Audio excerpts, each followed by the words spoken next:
సదాశివసమారంభాం శంకరాచార్యమధ్యమాం అస్మదాచార్యపర్యంతాం వందే గురుపరంపరాం. హరి ఓం శ్రీ గురుభ్యో నమః. హరి ఓం. క్రితం క్లాసులో మనం అనువాకం 1 పూర్తి చేసుకున్నాం. ఈరోజు అనువాకం 2 తోటి మొదలు పెడదాం. ఇక్కడ భృగువు ఆ గురువు చెప్పినటువంటి బ్రహ్మ ఉపలబ్ధి స్థానాన్ని, బ్రహ్మ ఉపలబ్ధమయ్యేటటువంటి స్థానాలను పరిశీలిస్తూ వాటిపై ఆ బ్రహ్మ నిర్వచనం సరిపోతుందో లేదో చూసుకుంటూ ఆలోచన చేశాడు. దీన్ని తపస్సు అంటున్నాం. ఇక్కడ అన్నం బ్రహ్మేతి వ్యజానాత్ అన్నాద్యేవ కల్విమాని భూతాని జాయంతే అన్నేన జాతాని జీవంతి అన్నం ప్రయంత్యభిశంవిశంతి తద్విజ్ఞాయ పునరేవ వరుణం పితరముపససార అదీహి భగవో బ్రహ్మేతి తగుంహోవాచ తపసా బ్రహ్మ విజిజ్ఞాసస్వ తపో బ్రహ్మేతి స తపో తప్యత స తపస్తప్త్వా.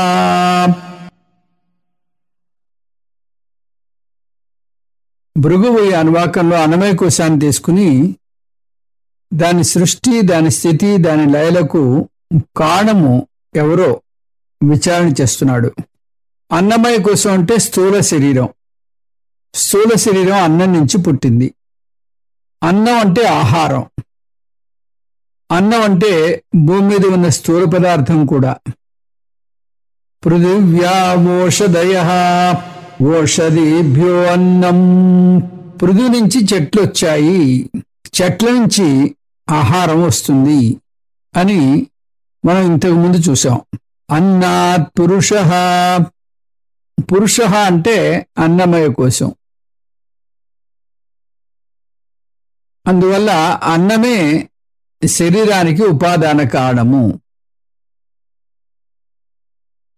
అంతేకాదు బ్రహ్మానందవల్లిలో 2వ అనువాకంలో అన్నమే ఈ స్థూల శరీరానికి సృష్టి స్థితి లయ కారణమని వివరించింది ఉపనిషత్తు.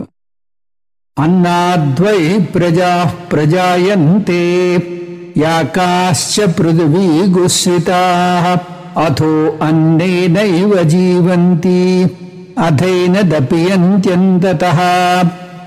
ఈ భూమి మీద జీవరాశులన్నీ అన్నం నుంచే పుట్టాయి, అన్నం వల్లనే స్థితి పొందుతున్నాయి, అంత్యంలో అన్నంలోనే లయమవుతాయి. అన్నం అంటే ఇగో ఈ స్థూల ప్రపంచంలోనే లయమవుతాయి. అన్నం అంటే స్థూల ప్రపంచంగా తీసుకోవాలి. ఇక్కడ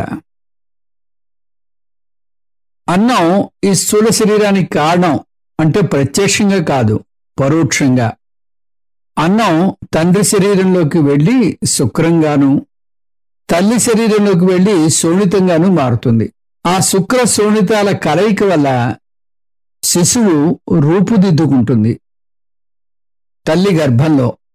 ఆ శిశువు భూమి మీద పడ్డాక అన్నం వల్లనే స్థితి పొందుతుంది. మళ్ళీ ఆ వ్యక్తి మరణించినప్పుడు స్థూల శరీరం పంచభూతాల్లో కలిసిపోతుంది, అంటే అన్నంలో కలిసిపోతుంది. మళ్ళీ భూమిలో కలిసి వృక్ష సముదాయానికి ఎరువుగా మారి తర్వాత వచ్చే తరానికి వృక్షాలు ఆహారాన్ని ఇవ్వడానికి తోడ్పడతాయి.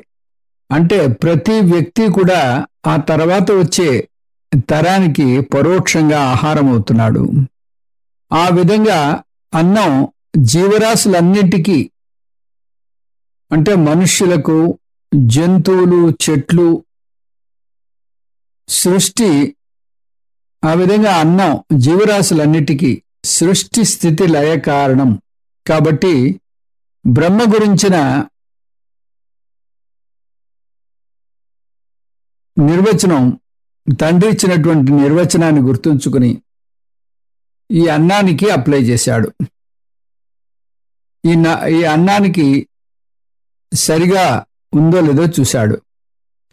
ఇక్కడ అన్నంతో ఇది సరిగ్గా సరిపోతోంది. అందువల్ల అన్నమే బ్రహ్మ అని నిశ్చయించుకున్నాడు భృగువు. అన్నం బ్రహ్మేతి వ్యజానాత్, అన్నం బ్రహ్మ అని తెలుసుకున్నాడు భృగువు. బ్రహ్మ అంటే అన్నింటికన్నా పెద్దది, సర్వవ్యాపకము. అన్నం కూడా పెద్దది, సర్వవ్యాపకం. అందువల్ల తన విశ్లేషణ సరైందే అని కూడా సరిపుచ్చుకున్నాడు. అన్నాద్యేవ అంటే హి అంటే చాలా స్పష్టంగా తెలుస్తోంది. అన్నాత్ హి ఏవా, హి అంటే చాలా స్పష్టంగా తెలుస్తోంది. ఏమిటా స్పష్టంగా తెలియడం? అన్నమే ఈ స్థూల శరీరానికి సృష్టి స్థితి లయ కారణమని తెలుస్తోంది. దీన్ని ప్రత్యక్ష సిద్ధము అంటుంది శాస్త్రం. ఖలు ఇమాని భూతాని జాయంతే, ఖలు అంటే నిశ్చయంగా, నిజంగా. నిశ్చయంగా ఈ ప్రాణులన్నీ అన్నం నుంచే పుడుతున్నాయి. అన్నం సృష్టి కారణం. అన్నేన జాతాని జీవంతి, పుట్టినవన్నీ కూడా అన్నం వల్లనే జీవిస్తున్నాయి. ఏమైనా సందేహం ఉంటే 4 రోజులు అన్నం తినడం మానేసి చూస్తే మనకే తెలుస్తుంది. అన్నం స్థితి కారణమని తెలుస్తుంది. అన్నం ప్రయంత్యభిశంభిశంతీతి, ప్రయంతి అంటే మరణకాలంలో, అభిశంభిశంతి అంటే లయమవుతుంది. మరణకాలంలో ఈ ప్రాణులన్నీ అన్నంలో లయమవుతాయి. అన్నము అంటే ఇక్కడ స్థూల ప్రపంచము, అన్నం లయ కారణం కూడా.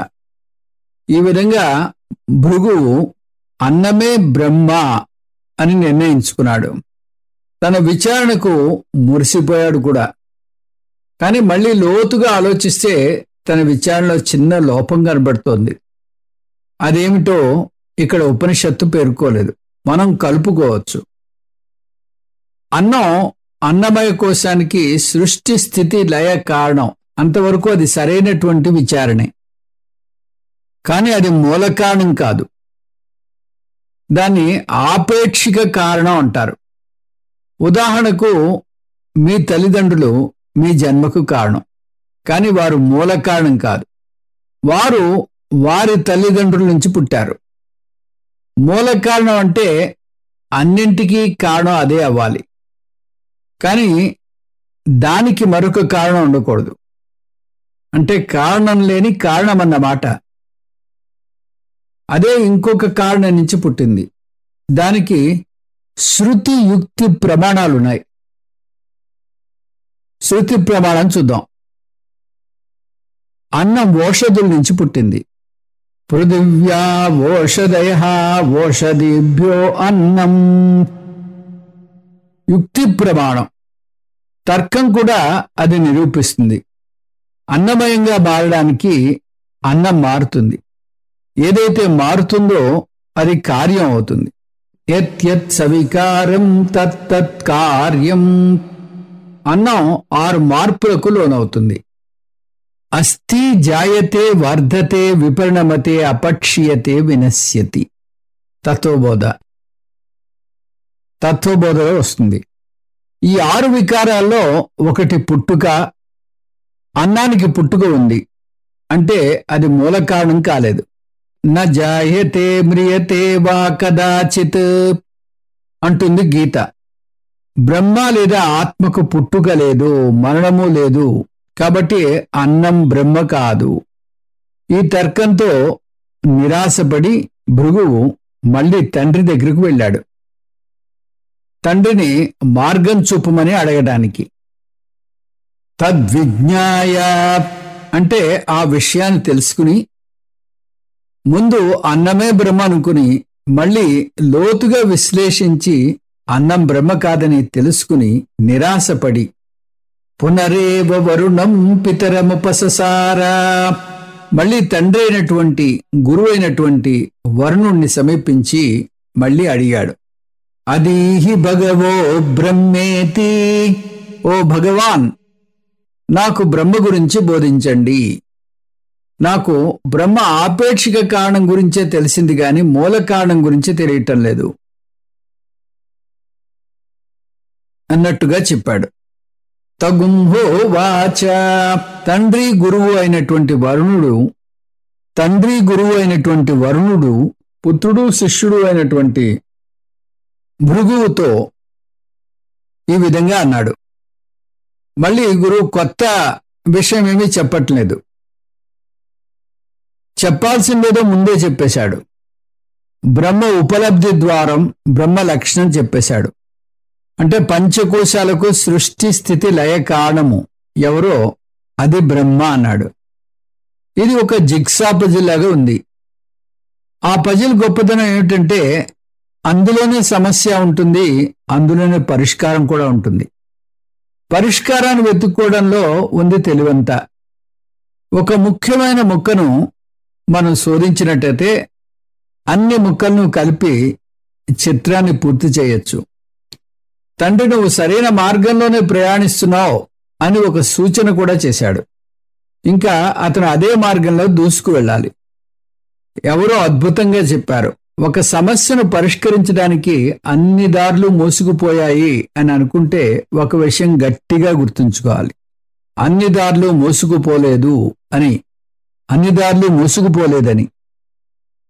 తపసా బ్రహ్మ విజిజ్ఞాసస్వ, తపస్సుతో బ్రహ్మను తెలుసుకో అని గురువు మళ్ళీ చెప్పాడు. ఇక్కడ తపస్సు అంటే విచారణ, తప ఆలోచనే అని చూసాం. తపో బ్రహ్మేతి, తపస్సే బ్రహ్మ. తపస్సే బ్రహ్మ అనే వాక్యాన్ని అక్షరాలా తీసుకోకూడదు. తపస్సే బ్రహ్మజ్ఞానానికి సాధనం అని అర్థం చేసుకోవాలి. డబ్బే సర్వస్వం అన్నాం అనుకోండి, దాని అర్థం డబ్బు ద్వారా సర్వస్వాన్ని పొందవచ్చు అని. డబ్బు ద్వారా మనకు అవసరమైనటువంటి ఆహారాన్ని, దుస్తుల్ని, విద్యను పొందవచ్చు. ఆఖరికి గుడిలో ఈశ్వర దర్శనాన్ని కూడా పొందవచ్చు. సతపో తప్యత సతపస్తప్త్వా. మళ్ళీ భృగు తపస్సు చేశాడు. మళ్ళీ తపస్సు చేశాక అంటే ఆ విచారణ చేశాక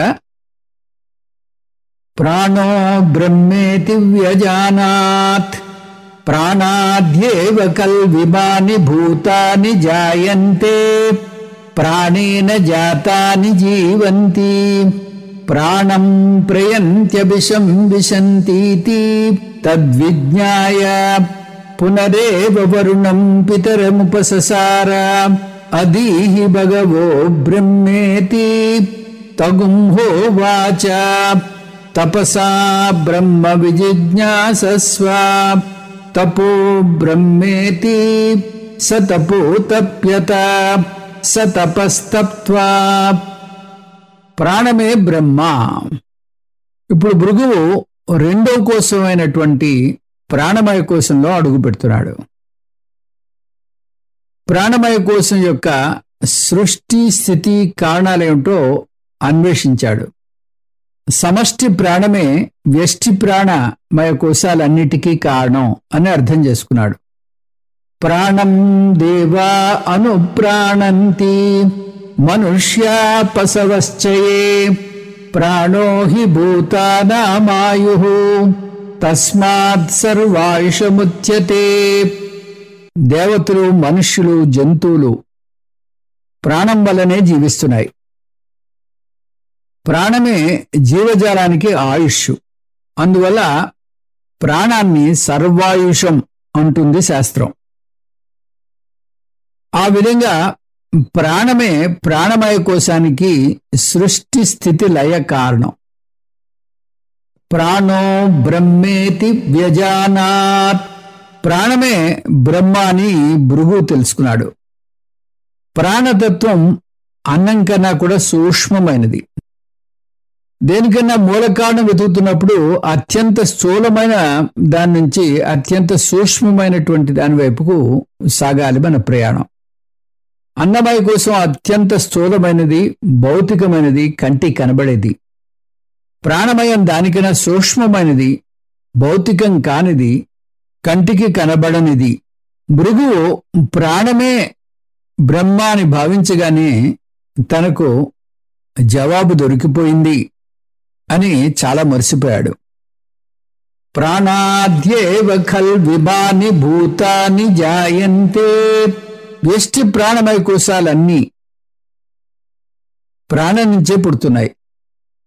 సమష్టి ప్రాణం సృష్టి కారణం. ప్రాణేన జాతాని జీవంతి. పుట్టినవి ప్రాణం వల్లనే జీవిస్తున్నాయి. ప్రాణం స్థితి కారణం. ప్రాణం ప్రయంత్యభిశంభిశంతీతి.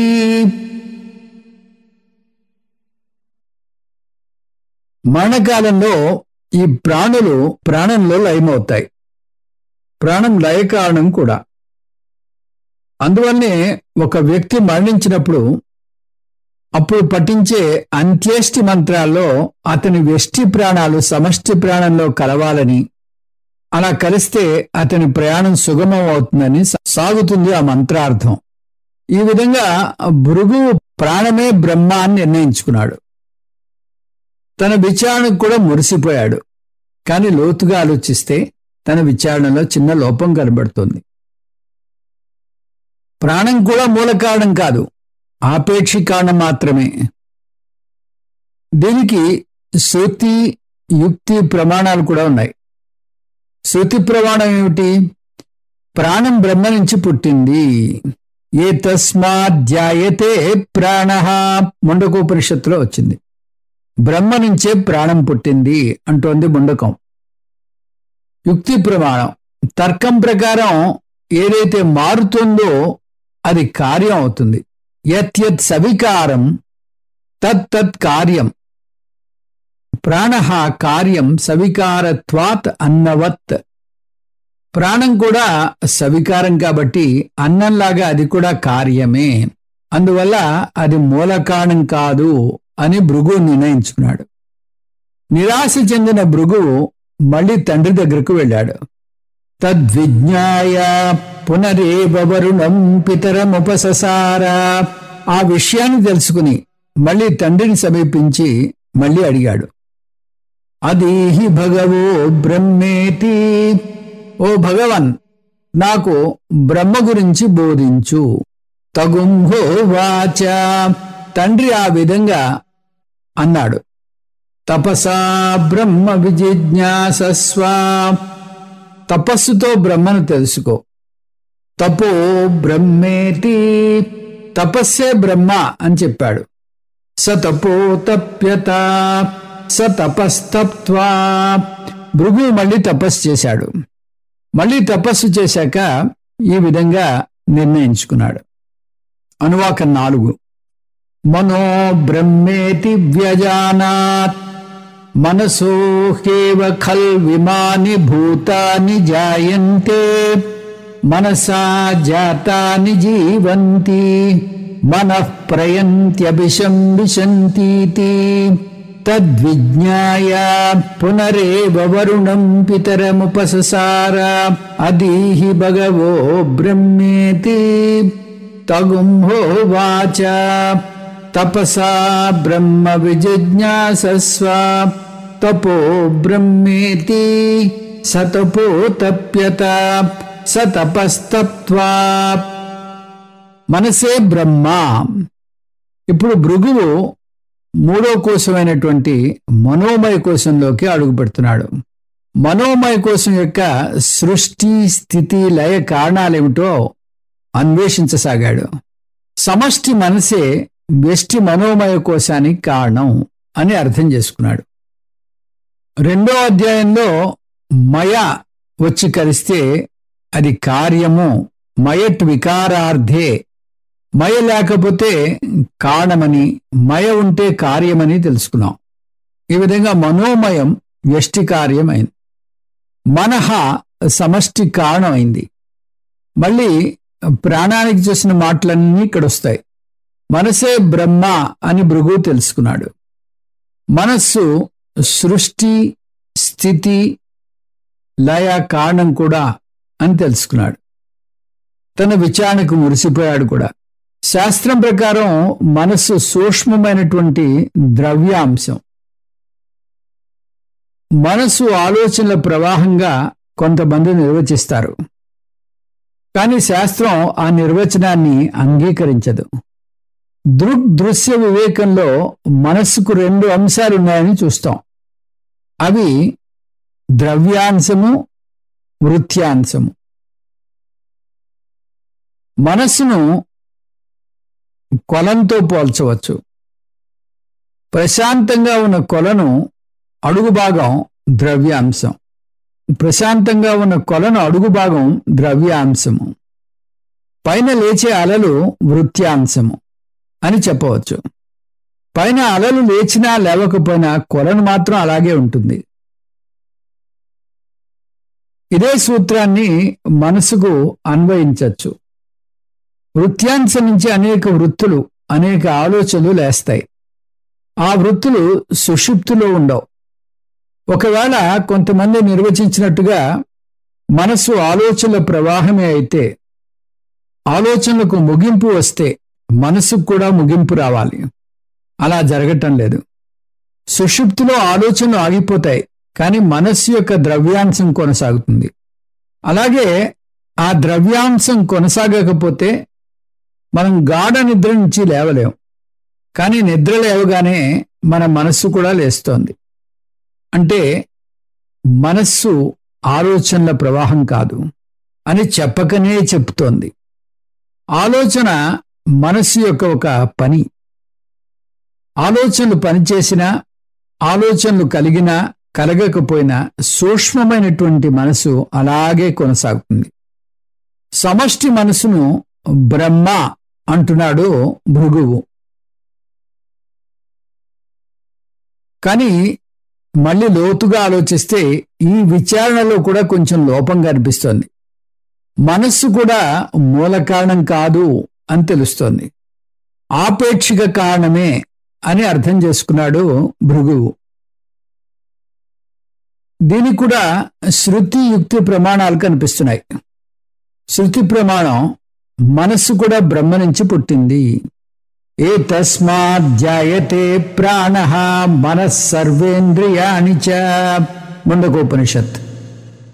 ఈ బ్రహ్మ నుంచి ప్రాణం, మనస్సు, అన్ని ఇంద్రియాలు పుట్టాయి అంటోంది ముండకోపనిషత్. ఓం బ్రహ్మాదేవానాం ప్రథమ సంబభూవ. బ్రహ్మదేవుడు అందరికన్నా ముందు పుట్టాడు. అందువల్ల సమష్టి మనస్సు కార్యమైంది. అందువల్ల సమష్టి మనస్సు అంటే హిరణ్యగర్భ కార్యమైంది. యుక్తి ప్రమాణం చూద్దాం. మనస్సు కార్యం. ఎందుకంటే మనస్సు అనేక వికారాలకు లోనవుతూ ఉంటుంది. ఒక సమయంలో ఆనందంగా ఉంటుంది, ఒక సమయంలో చిరాకు ప్రదర్శిస్తుంది, ఒక సమయంలో ఉద్వేగానికి పాలవుతుంది. ఈ విధంగా మనసులో అనేక రకాలైనటువంటి భావనలు కొనసాగుతూ ఉంటాయి. కానీ బ్రహ్మ నిర్వికారం. అందువల్ల మనస్సు బ్రహ్మ కాదు. ఇంకా తక్కిందంతా ఇంతకు ముందు మాదిరిగానే వస్తుంది. మళ్ళీ భృగువు తండ్రి అయినటువంటి వరుణుడి దగ్గరికి వెళ్తాడు. బ్రహ్మ గురించి చెప్పమన్నాడు. నువ్వు తపస్సు చేసి తెలుసుకో అని మళ్ళీ తండ్రి చెప్పాడు. అనువాకం 5. విజ్ఞానం బ్రహ్మేతి వ్యజానాత్ విజ్ఞానాద్యేవ ఖల్విమాని భూతాని జాయంతే విజ్ఞానేన జాతాని జీవంతి విజ్ఞానం ప్రయంత్యభిశంభిశంతీతి తద్విజ్ఞాయ పునరేవ వరుణం పితరముపససార అదీహి భగవో బ్రహ్మేతి తగుంహోవాచ తపసా బ్రహ్మ విజిజ్ఞాసస్వ తపో బ్రహ్మేతి స తపో తప్యత స తపస్తప్త్వా. ఇప్పుడు భృగు 4వ కోశమైనటువంటి విజ్ఞానమయ కోశంలోకి అడుగు పెడుతున్నాడు. తక్కిన వివరాలన్నీ అలాగే వస్తాయి. సమష్టి విజ్ఞానమే విజ్ఞానమయ కోశాలన్నిటికీ సృష్టి స్థితి లయ కారణం అని తెలుసుకున్నాడు. అందువల్ల విజ్ఞానమే బ్రహ్మ అనుకున్నాడు. విజ్ఞానం కూడా పదార్థమే, కాకపోతే అది మనస్సు కన్నా సూక్ష్మంగా ఉంటుంది. సూక్ష్మంలోని తారతమ్యాలు ఈ విధంగా అర్థం చేసుకోవచ్చు. జీవితంలో ఏం చేసినా 3 దశల్లో చేస్తాం: జ్ఞానశక్తి, ఇచ్ఛాశక్తి, క్రియాశక్తి. జ్ఞానశక్తి ప్రపంచంలో ఏ విషయ వస్తువునైనా అనుభవించాలంటే ముందు ఆ వస్తువు గురించినటువంటి జ్ఞానం మనకు ఉండాలి. ఆ వస్తువే తెలియకపోతే దాని అనుభవం ప్రసక్తి ఎలా వస్తుంది? ఇంకా ఇచ్ఛాశక్తి. జ్ఞానశక్తి ఇచ్ఛాశక్తికి దారితీస్తుంది. ఒక వస్తువు మీద జ్ఞానం ఏర్పడగానే ఆ వస్తువుని మనం పొందాలి, అనుభవించాలి అనే కోరిక ఏర్పడుతుంది. ఆ వస్తువే తెలియకపోతే దాని మీద కోరిక అనేటటువంటి ప్రసక్తే లేదు. కొన్ని సంవత్సరాల క్రితం పిల్లలు వీడియో గేమ్స్ కావాలని అడిగి ఉండరు, ఎందుకంటే అప్పుడు ఆ గేమ్స్ లేవు. ఆ విధంగా జ్ఞానశక్తి వల్ల ఇచ్ఛాశక్తి ఏర్పడుతుంది. అంటే జ్ఞానం కారణం, ఇచ్ఛ కార్యం. కారణం కార్యం కన్నా సూక్ష్మంగా ఉంటుంది, కాబట్టి జ్ఞానం ఇచ్ఛ కన్నా సూక్ష్మంగా ఉంటుంది. క్రియాశక్తి. ఇచ్ఛాశక్తి క్రియాశక్తిని ప్రేరేపిస్తుంది. ఒక వస్తువుని అనుభవించాలనే కోరిక ఆ వస్తువుని అనుభవించే క్రియను ప్రేరేపిస్తుంది. ఆ విధంగా ఇచ్ఛాశక్తి కారణం, క్రియాశక్తి కార్యమైంది. క్రియాశక్తిని ప్రాణం సూచిస్తుంది. ప్రాణం సమష్టి రజోగుణం నుంచి వచ్చింది. ఇచ్ఛాశక్తి కారణం, క్రియాశక్తి కార్యం అవుతాయి. ఇప్పుడు ఈ 3 శక్తుల్ని మళ్ళీ చూస్తే అవి జ్ఞానశక్తి నుంచి ఇచ్ఛాశక్తి, ఇచ్ఛాశక్తి నుంచి క్రియాశక్తి. ఇదే వరుసలో ఈ 3 కోశాలు కూడా వచ్చాయి: విజ్ఞానమయం, మనోమయం, ప్రాణమయం. సమష్టి విజ్ఞానమయాన్ని హిరణ్యగర్భ అంటారు. హిరణ్యం అంటే బంగారం. బంగారం ఎన్నడూ ఎలా ప్రకాశాన్ని కోల్పోదో అలా జ్ఞానం ఎన్నడూ తన ప్రకాశాన్ని కోల్పోదు. ఈ విధంగా జ్ఞానాన్ని ప్రకాశంతో పోలుస్తారు. హిరణ్యం అంటే సర్వజ్ఞానం, గర్భ అంటే లోపల. అందువల్ల హిరణ్య గర్భ అంటే సర్వజ్ఞానాన్ని లోపల ఇముడ్చుకున్నవాడు అని అర్థం వస్తుంది. హిరణ్యం సర్వజ్ఞం గర్భే అంతః యస్య సహ హిరణ్యగర్భ. అందువల్ల సమష్టి విజ్ఞానమే హిరణ్యగర్భ.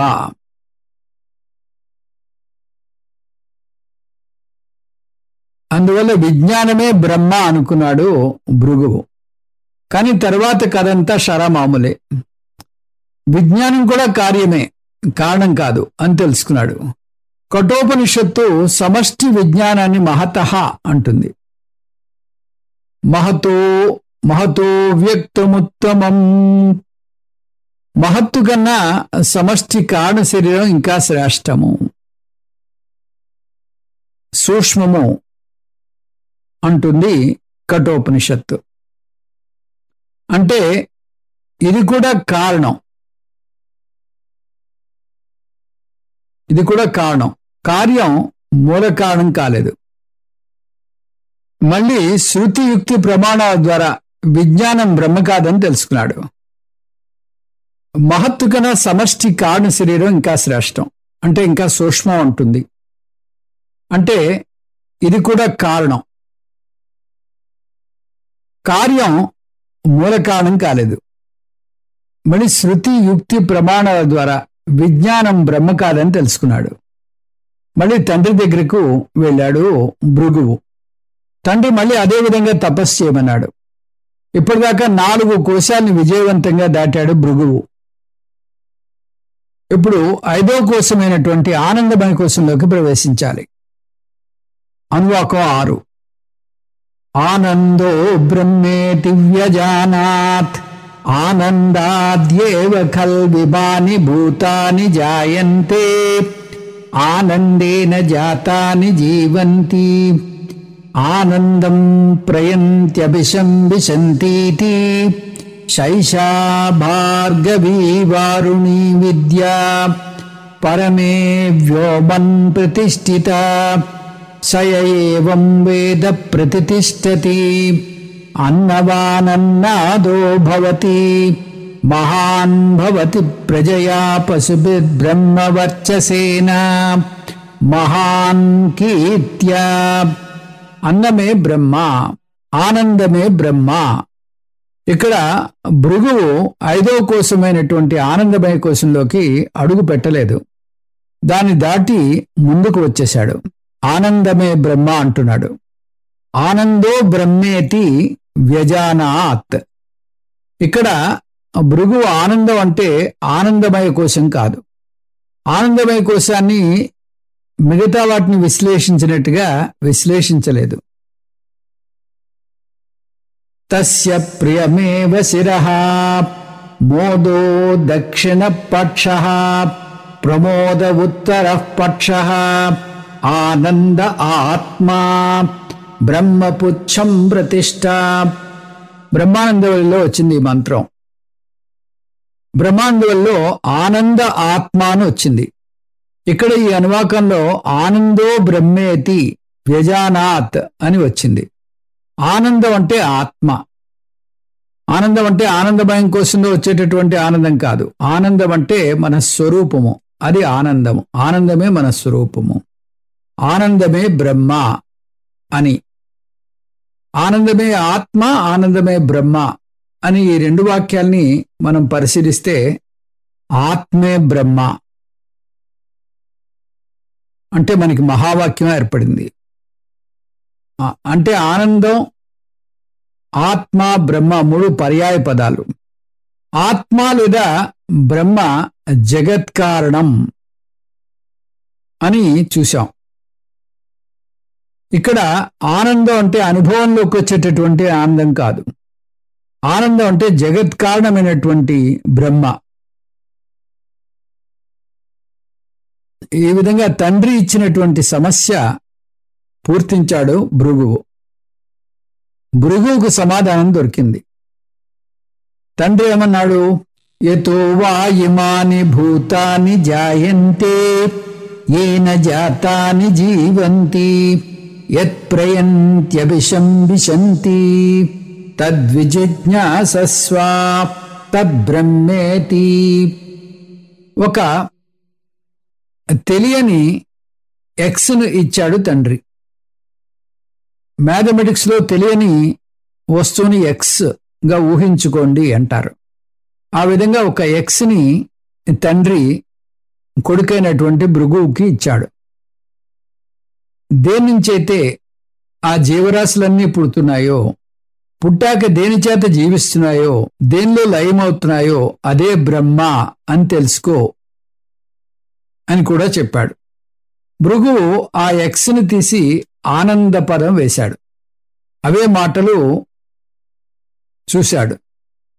ఆనందో బ్రహ్మేతి వ్యజానాత్ ఆనందాద్యేవ ఖల్విమాని భూతాని జాయంతే ఆనందాద్యేవ భూతాని జీవంతి ఆనందం ప్రయంత్యభిశంభిశంతి. ఆనందం ప్రయంత్యభిశంభిశంతీతి. ఆనందం నుంచే ఈ జీవులన్నీ పుడుతున్నాయి. పుట్టాక ఆనందం చేతనే జీవిస్తున్నాయి. ఆనందంలో లయమవుతున్నాయి. ఆనందమే బ్రహ్మ. ఖలు అంటే నిశ్చయంగా. ఇక భృగువుకు ఈ విషయంలో సందేహం కలగలేదు. అందువల్ల ఇంకా తండ్రి దగ్గరకు తిరిగి వెళ్ళలేదు. మనం గమనించవలసిన విషయం, ఇక్కడ తండ్రి తటస్థ లక్షణాన్నిచ్చి బ్రహ్మ ఎవరో శోధించి తెలుసుకోమన్నాడు. భృగువు స్వరూప లక్షణాన్ని తెలుసుకున్నాడు. బ్రహ్మ స్వరూప లక్షణం అంటే సత్యం జ్ఞానం అనంతం బ్రహ్మ. అదే సత్ చిత్ ఆనందం బ్రహ్మ. ఆనందం అంటే అనంతం అని అర్థం చేసుకోవాలి. మామూలుగా ఆనందం అంటే సంతోషం, ఆనందం అంటాం దాన్ని. కానీ అవి ఆనందంలోని తారతమ్యాలు సూచిస్తాయి. అవి ఆ దేహపరమైనటువంటి ఆనందంలో తారతమ్యాలు ఉన్నాయి. ప్రియ, మోద, ప్రమోదాలు. ఆనందం యొక్క తారతమ్యాలు చూశాం. ఆ ఆనందాలు అనుభవంలోకి వస్తాయి. అనుభవంలోకి వచ్చేది ఏదైనా సరే అది పరిమితి ఉన్నదే, అశాశ్వతమైనదే, కార్యం కూడా అవుతుంది. కార్యం ఎన్నడూ కారణం కాలేదని చూసాం. అందువల్ల ఇక్కడ ఆనందం అంటే అనంతం. ఆ అనంతమైనటువంటి చైతన్యమే ఆనందము. ఈ చైతన్యాన్ని, ఈ ఆనందాన్ని సమాధి స్థితిలో కూడా మనం పొందలేం. సమాధి స్థితిలో పొందే ఆనందం కూడా ఆత్మానందం కాదు. ఎందుకంటే అది శాశ్వతంగా నిలవదు. అంటే ఇప్పుడు ఆనందం అన్న, పూర్ణత్వం అన్న, సత్ తత్వం అన్న, చిత్ తత్వం అన్న, అనంతత్వం అన్న అన్నీ ఒకటే. సత్యం జ్ఞానం అనంతం బ్రహ్మ. చైతన్యానికి 5 అంశాలు చూసాం. ఆ 5 అంశాలని చైతన్య పదం తీసేసి ఉనికికి వాడాలి. ఆ 5 అంశాలని ఉనికి పదం తీసేసి ఇప్పుడు ఆనంద పదాన్ని వేసుకుని చూద్దాం. ఇప్పుడు ఆనందం అంటే ఉనికి గాని చిత్తు గాని మీరు ఊహించుకోండి. ఈ 5 అంశాలని ఆనందపరంగా చూద్దాం. ఆనందం శరీరంలో ఒక భాగం గాని, లక్షణం గాని, దాని నుంచి ఉత్పత్తి అయినటువంటి వస్తువు గాని కాదు. ఆనందం స్వతంత్రమైనటువంటి వస్తువు. అది శరీరం అంతటా వ్యాపించి శరీరాన్ని, ముఖ్యంగా మనస్సుని ప్రకాశింపజేస్తోంది. ఆనందం శరీరం సరిహద్దులకే పరిమితం కాలేదు. ఆనందం శరీరం నాశనమైనా నాశనము కాదు. శరీర పతనానంతరం కూడా ఆనందం ఉంటుంది చైతన్య రూపంగా. ఆనందం శరీరం లేకపోయినా ఉంటుంది, కానీ తెలియదు. ఆనందాన్ని ప్రతిబింబింపజేసే మాధ్యమం లేదు కాబట్టి ఆనందం తెలియదు. అంత మాత్రాన్న ఆనందం లేనట్టు కాదు. ఈ విధంగా ఆనందమే బ్రహ్మ అని తెలుసుకున్నాడు భృగువు. ఇక్కడ ఇంకా సందేహం కలగలేదు. మళ్ళీ ఆలోచించినా కూడా అన్నం, ప్రాణం, మనస్సు, విజ్ఞానంలాగా ఆనందం ఆపేక్షిక కారణం కాదు, మూల కారణం అని తెలుసుకున్నాడు. అంతేకాదు, ఇంతకు ముందు శృతి, యుక్తి, ప్రమాణాల ద్వారా ముందువి మూల కారణం కాదని ఎలా తెలుసుకున్నాడో, అలా ఇప్పుడు శృతి, యుక్తి, ప్రమాణాన్ని ప్రయోగించి వాటి ద్వారా ఆనందమే మూల కారణం అని నిశ్చయంగా తెలుసుకున్నాడు. శృతి ప్రమాణం చూద్దాం. శృతి ఆనందం మూల కారణం చెప్తోంది. ఆనందం అంటే ఆత్మ, ఆత్మే మూల కారణం. తస్మాద్వా ఏ తస్మాద్ ఆత్మన ఆకాశ సంభూతః. ఈ వాక్యం ద్వారా ఆకాశం కూడా ఆత్మ నుంచే పుట్టింది, ఆత్మ దేని నుంచి పుట్టలేదు అని అర్థమవుతోంది. అంటే ఆకాశము ఆత్మ నుంచే పుట్టింది, అంటే ఆకాశం ఆనందం నుంచే పుట్టింది. ఆత్మ అంటే ఆనందం అనుకుంటున్నాం కదా, ఆకాశం ఆనందం నుంచే పుట్టింది. యుక్తి ప్రమాణం, యుక్తి ప్రమాణం ద్వారా కూడా ఆత్మకు వికారాలు లేవని చెప్పచ్చు. విజ్ఞానం, మనస్సులకు వికారాలు ఉన్నాయి, కానీ ఆత్మకు వికారాలు లేవు. ఎందుకంటే విజ్ఞానం, మనస్సులు పుడతాయి, కానీ ఆత్మ ఎన్నడూ పుట్టలేదు. వికారాలను సాక్షిగా చూస్తుంది ఈ ఆత్మ. యుక్తి ప్రమాణం, యుక్తి ప్రమాణం ద్వారా కూడా ఆత్మకు వికారాలు లేవని చెప్పచ్చు. విజ్ఞానం, మనస్సులకు వికారాలు ఉన్నాయి, కానీ ఆత్మకు వికారాలు లేవు. ఎందుకంటే విజ్ఞానం, మనస్సులు పుడతాయి, కానీ ఆత్మకు ఎన్నడూ పుట్టుకలేదు.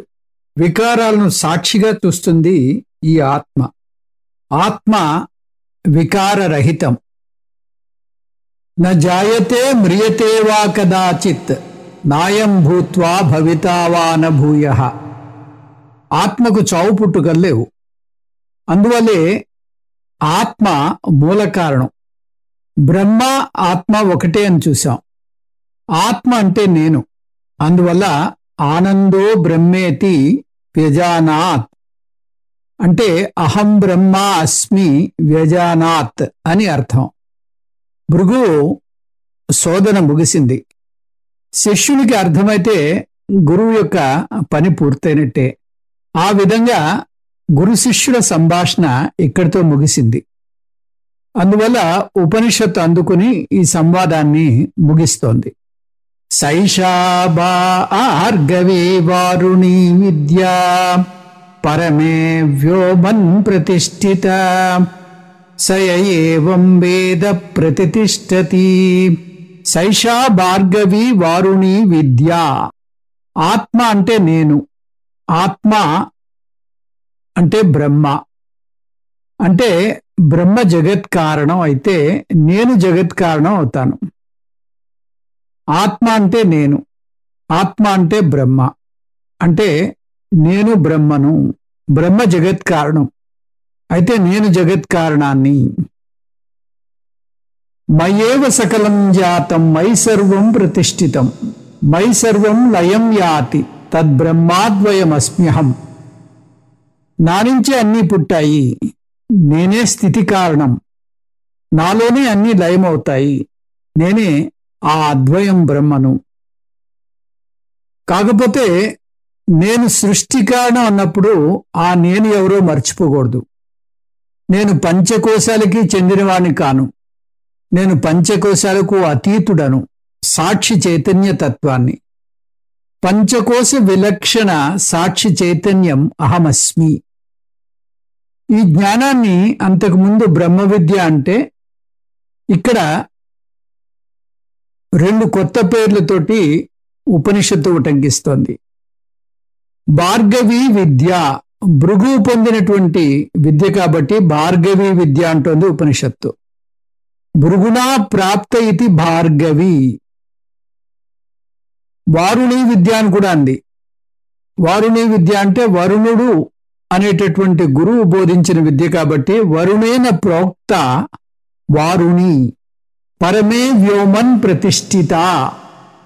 ఈ జ్ఞానం అన్నమయ కోశంతో ప్రారంభమై సాక్షి చైతన్యమైన ఆత్మతో ముగుస్తుంది. ప్రతిష్ఠ అంటే ముగుస్తుంది, ప్రతిష్ఠ అంటే పరిసమాప్తి చెందుతుంది. సాక్షి చైతన్యం ఎక్కడ ఉంది? పరమే వ్యోమన్, హృదయాకాశంలో ఉంది. ఉపనిషత్తు ఈ జ్ఞానాన్ని భృగు మాత్రమే పొందలేదు. ఎవరైతే ఈ విధంగా పంచకోశ వివేకం చేస్తారో, ఈ తపస్సు చేస్తారో, ఈ రకమైనటువంటి ఆలోచన చేస్తారో వారికి కూడా ఈ జ్ఞానం కలుగుతుంది అంటోంది. ఏవం వేద, ఎవరైతే అంతర్గత ప్రయాణం చేస్తారో ప్రతిష్ఠతి, అతను జీవితంలో బాగా స్థిరపడతాడు.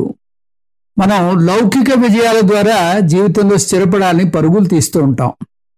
చదువు, ఉద్యోగము, పెళ్లి, పిల్లలు అంటూ ఒకదాని తర్వాత మరొకటి ఏర్పరచుకుని జీవితాంతం అరువులు చాస్తూనే ఉంటాం. కానీ ఉపనిషత్తు జీవితంలో స్థిరపడటానికి ఒకటే మార్గం ఉంది, అది జ్ఞానం ద్వారానే సాధ్యం అంటోంది. అంటే దీని అర్థం జీవితంలో స్థిరపడాలనే తపన నుంచి విముక్తి పొంది నిశ్చితంగా సుఖంగా ఉంటారు.